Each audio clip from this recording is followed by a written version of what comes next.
Hello, welcome to the Talking Michigan Transportation Podcast. I'm Jeff Cranston. Today is Thursday, June 29th, 2023, and we've got quite a few things going on in transportation this week. Tomorrow, Friday, June 30th, the hands-free law in Michigan will go into effect, meaning that if you want to talk on the phone, you've got to do it through Bluetooth or another device, but you cannot have the phone in your hands or really any digital device.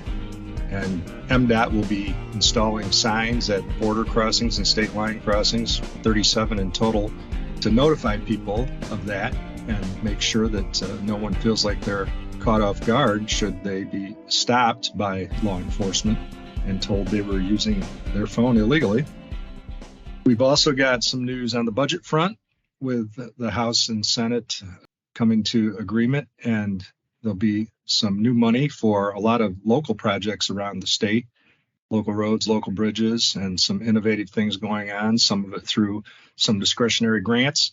And later I'm going to talk to Patrick McCarthy, Director of MDOT's Bureau of Finance, about some specifics in the budget and what it means to transportation.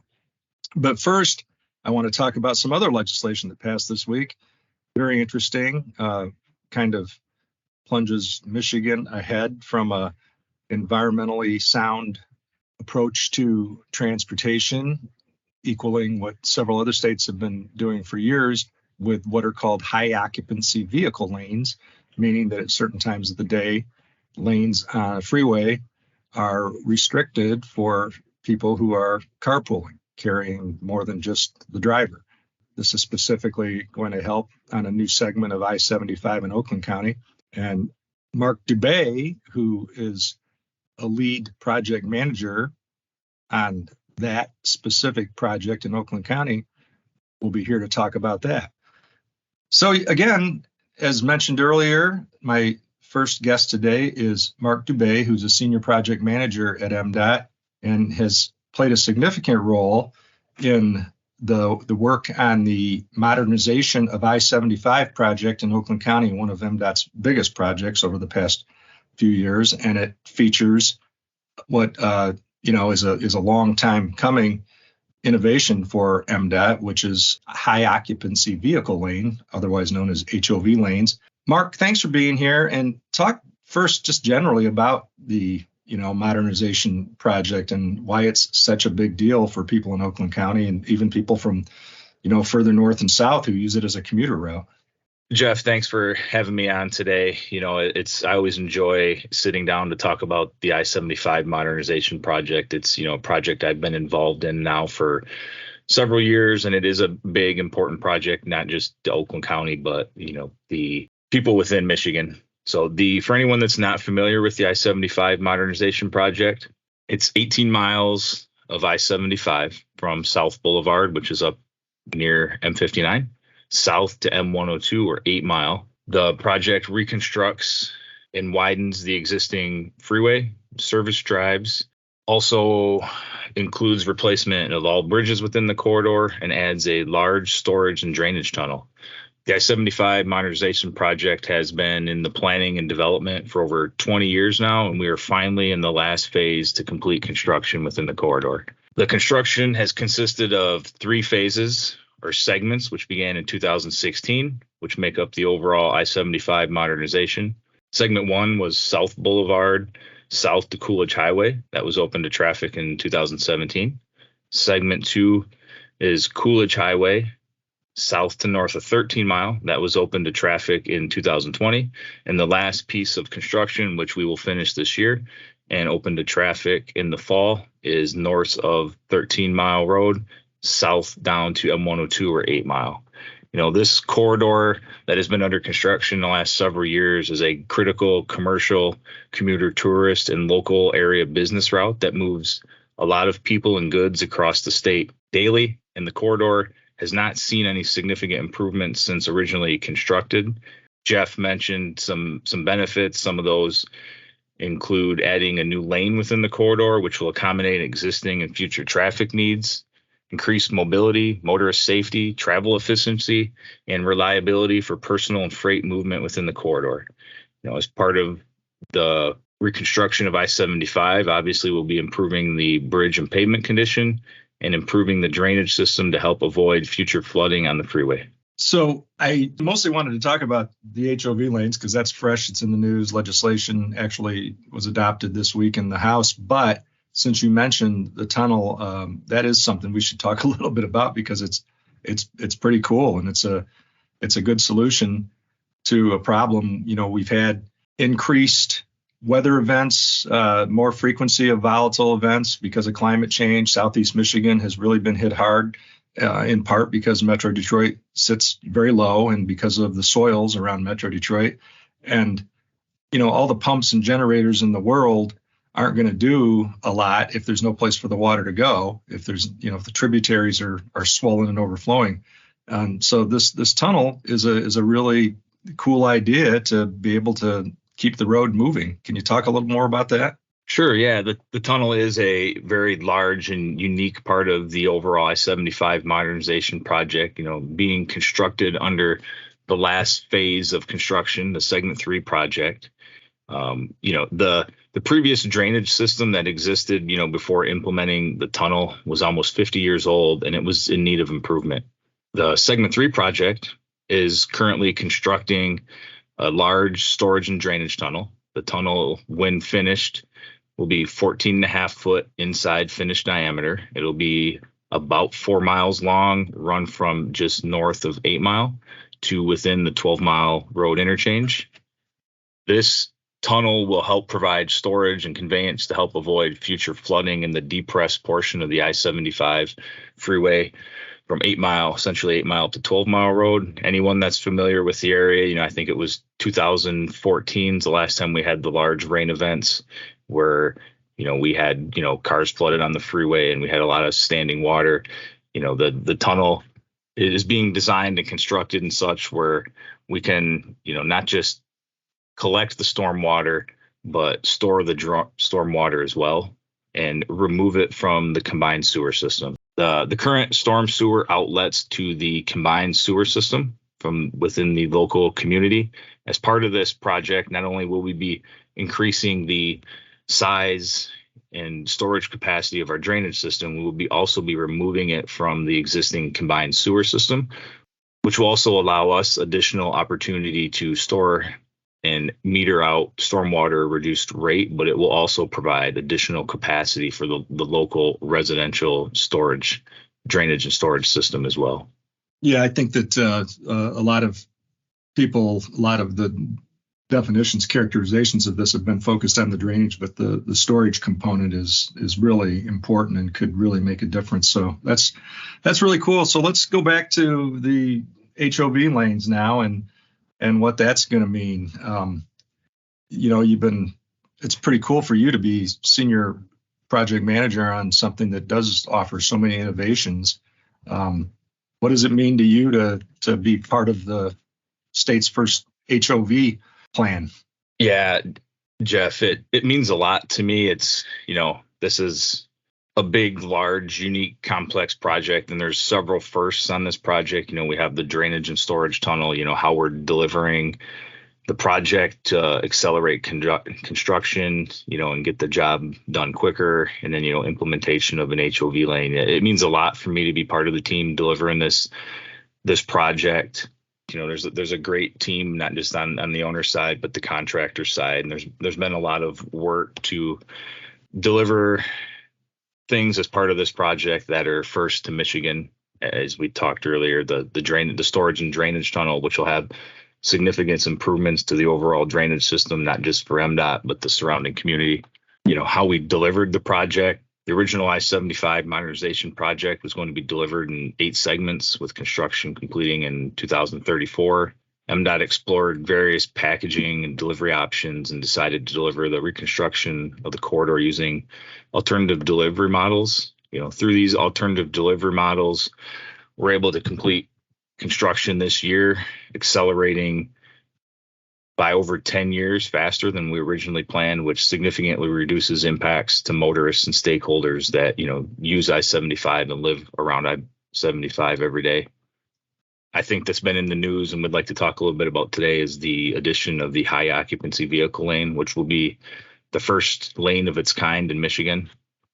The I-75 modernization project began over 20 years ago with the purpose and need to add capacity to an already congested and built up urban area. Freeway and adjacent developments are varied in land use from dense residential to industrial to large single family homes.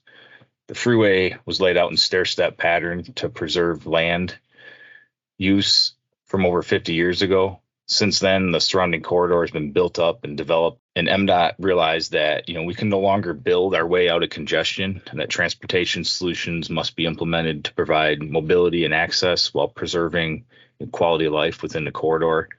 And we looked at several different transportation alternatives, and out of those studies, a peak hour high occupancy vehicle lane is what was selected and chose to be implemented as part of the overall I-75 modernization project. Talk about what that means to, implement it just during peak hours. Yeah, so high occupancy vehicle lanes and, what they are and how they work is probably new to a lot of people in Michigan. They've been around nationally for a long time and have been an innovative and integral part of our national transportation system. These lanes were first introduced in other states over 40 years ago, and hopefully we're looking to provide that opportunity here in Michigan with these HOV lanes, specifically in the I-75 modernization corridor. HOV lanes are, generally one or more lanes of a roadway that have restrictions on use to encourage ride sharing and reduce vehicle miles traveled. Rules for HOV lanes vary depending on the route and are always posted within the corridor. Typically, an HOV lane is a preferential lane open to motor vehicles carrying 2 or more people, buses, emergency vehicles, law enforcement vehicles, and sometimes even motorcycles. Access restrictions can apply 24 hours a day or only during peak congestion periods. Overall, the goal of an HOV lane is to provide an incentive to use ride sharing, remove congestion from normal or general purpose lanes of travel, and improve overall traffic operations. Specifically on the I-75 modernization corridor, the HOV lanes will be 14 miles each direction, northbound and southbound. They will run from 12 Mile Road north to north of South Boulevard. These HOV lanes will be the inside lane or the leftmost lane adjacent to the concrete median barrier wall in the middle. And they will require 2 or more occupants inside the vehicle. And these will be peak hour weekday operation. So what that means is Monday through Friday, 6 a.m. to 9 a.m. and 3 p.m. to 6 p.m. They will be restricted to HOV use, which means 2 or more people or occupants per vehicle. All other times of the day, the HOV restrictions will be suspended and the lanes operate as a general purpose lane and would be no different than any other lane within the I-75 corridor. And I know some people would say, look, I drive alone to work. That's just the way it is. I can't carpool because my schedule is unpredictable and I have to come and go. And, all those legitimate reasons why somebody might not do ride sharing. But I think what I would argue, and tell me what you think about this, is that, okay, but anything that you do that takes other people out of your way, still helps you, still helps the congestion. Anything that helps congestion helps us all, right? Yeah, that's a good question. And I think that as we talk about HOV in Michigan, I think there's probably a lot of people that are asking that same question and wondering why we're doing this and maybe don't see the value in doing it. But like you said, HOV lanes, even though they are restricted during operational hours to 2 or more occupants, they don't just provide a benefit to the people that get to use that lane. They provide a benefit to all drivers, not just those who ride share or carpool and area residents and commuters. HOV lanes help ease congestion in heavily traveled areas by reducing the number of single occupancy cars on the interstate. So even though single occupancy vehicles won't be able to use the HOV lanes during operational hours, they will receive a benefit from having less vehicles in the general purpose lanes. And that's, as part of the I-75 project, we're not reducing any general purpose lanes. There'll be the same number of general purpose lanes, even when the HOV lanes are operational as they were before. And then outside of restricted hours, there will be an additional general purpose lane that anyone can use. Yeah, that's a good explanation. At first, we should point out, too, that there's a good reason why the U.S. Department of Transportation and Federal Highway Administration incentivize HOV lanes, and, with financial incentives for states to implement them. What are the other concepts, not that we're looking at any of these in Michigan right now, but just so people understand the distinctions with the terms? You see HOT lanes or hot lanes. You talk about managed lanes. What are the differences between those things? Yeah, that's a good question. HOV lanes, HOT lanes, tolling lanes. And I know we're not looking to implement any HOT lanes or tolling lanes, here in Michigan, but they're all really management tools to help in congested areas. So HOV lanes, our goal is to move people most efficiently and quickly as we can on the interstate system. And that's, these HOV lanes, HOT lanes, tolling lanes, they're all intended to be tools to help manage congestion. So an HOT lane is similar to an HOV lane, except for based on usage of high occupancy vehicles. So an HOT lane would also have, during operational hours, a restriction on the number of occupants in a vehicle to use the lane. And then what happens in that scenario is, if based on the usage of the high occupancy vehicles, if there's additional capacity in that lane, then you could charge a fee or a toll for additional single occupancy vehicles to use that lane, but not impact the operations of the facility. So if there's room for additional general purpose vehicles that are willing to pay to use that facility to try and help maximize the throughput of traffic in the corridor, then that's another way you can do it. That's why one of the terms that you hear for those lanes is Lexus lane. That's correct. And in both those scenarios, the HOV occupants still get to use the facility for free. And that's, one thing we'd like to talk about here is, we're not looking to charge anyone to use this lane. This will be a occupancy based. So things are looking pretty good for the overall project. You're planning to celebrate the opening of this segment probably early September. That's exciting and something to look forward to. Is there anything else you want to say about either the HOV component or just the modernization project overall? Yeah, like you said, Jeff, this is the last year and we are moving towards substantial completion and hope to get to finishing construction in the corridor this fall. So that's an exciting and big accomplishment on the job. As part of that, there will be a large effort, when we move forward with opening HOV lanes, to make sure that everyone understands how to use HOV lanes, who's eligible, when they can use them, a very in-depth and robust communication plan to make sure. And I think that coincides, with the enforcement of the lane, and just to make sure everyone understands, how to use the lane, when they can use the lane. Yeah, we'll definitely be talking a lot more about it and doing all we can to help educate the public through various platforms and feeds. So, Mark, thank you for taking time to talk about this, and congratulations on getting things this far. Jeff, thanks for having me. Look forward to finishing construction in the corridor and opening to traffic this fall. Please stay tuned. We'll be back with more Talking Michigan Transportation right after this.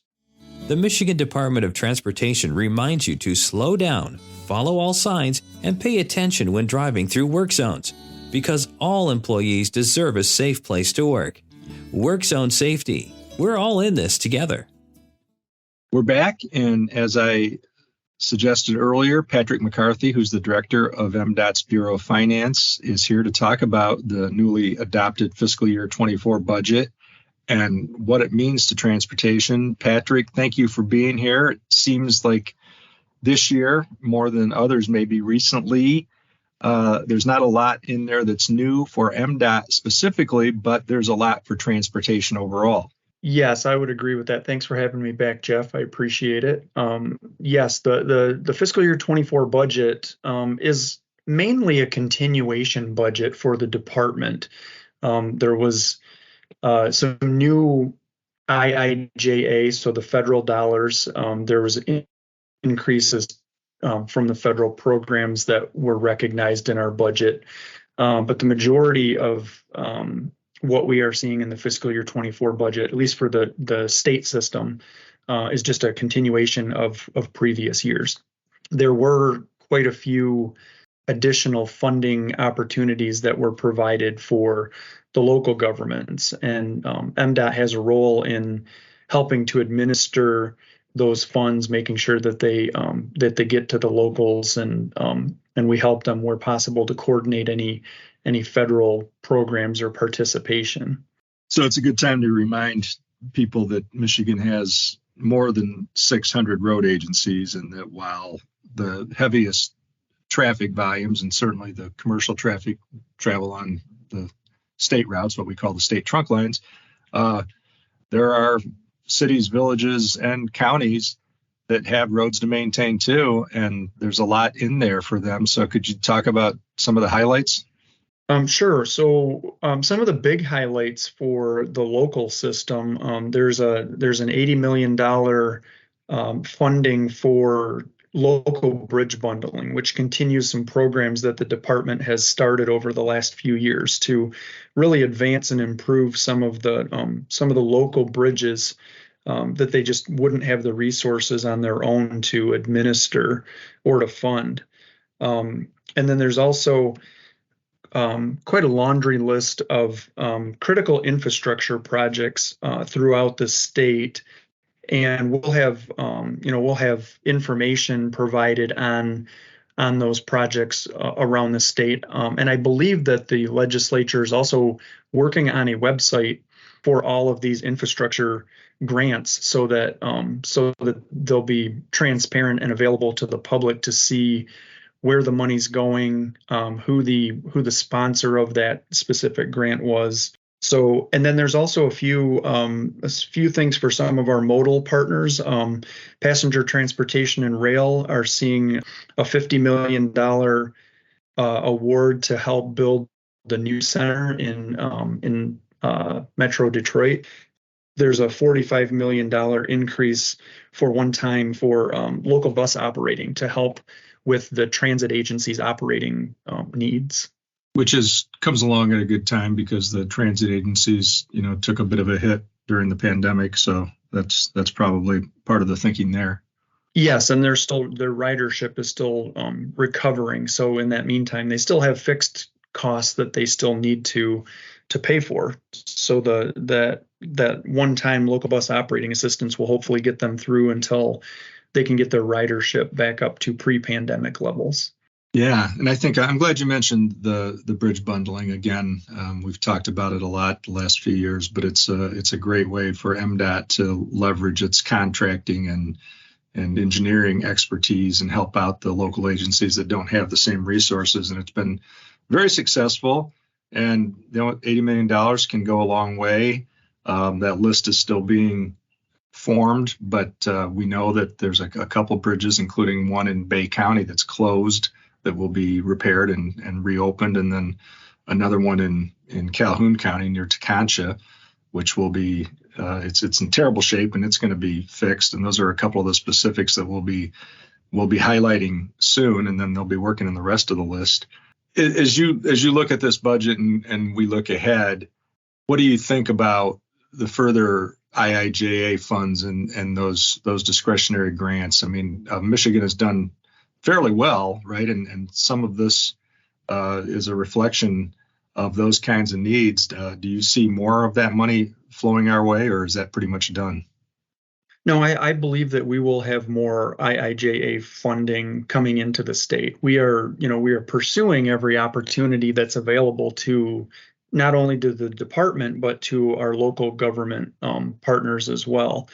And the local bridge bundling is a good example of that. Some of that funding may actually be available to leverage additional IIJA funding. So, we could take a let's say, a $10 million investment of state funds and leverage that as matching dollars on an IIJA grant that could bring in $80 or $90 million. So, the state is positioned well to continue to pursue these IIJA grants. We're working closely with our local partners. We're working closely with the Michigan Infrastructure Office for the coordination of all of these opportunities. And we should see success in some of our applications throughout the next few years of the IIJA authorization. Yeah, so we've got that to focus on going forward. Anything else you want to say about this year's budget, the fiscal year 24 budget for transportation?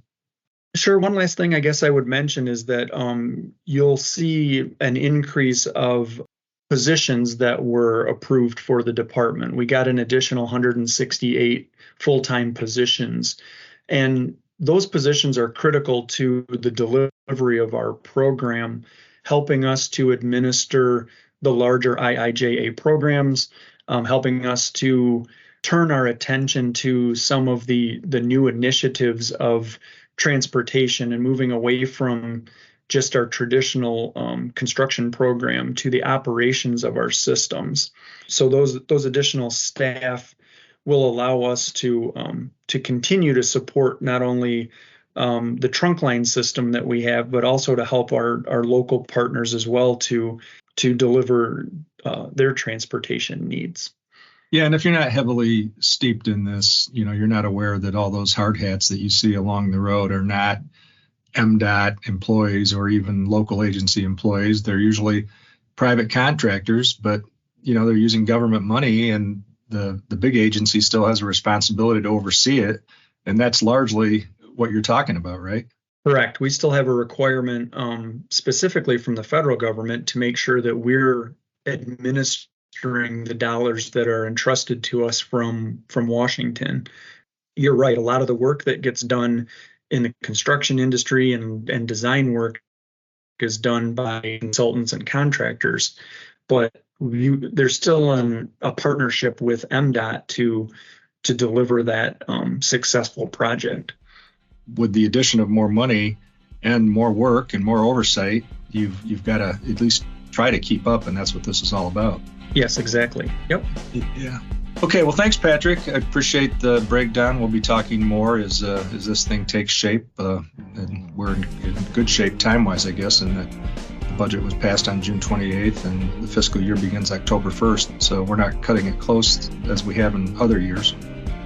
From a budget perspective, that's one of the positives that we really see is it gives us 3 months to really get prepared and be ready on October 1st to start to implement the budget. So we're very thankful for that. Yeah, well said. Well, thanks again. Thanks, Jeff. I'd like to thank you once more for tuning in to Talking Michigan Transportation. You can find show notes and more on Apple Podcasts or Buzzsprout. I also want to acknowledge the talented people who help make this a reality each week, starting with Randy Debler, who skillfully edits the audio, Jesse Ball, who proofs the content, Courtney Bates, who posts the podcast to various platforms, and Jackie Salinas, who transcribes the audio to make it accessible to all.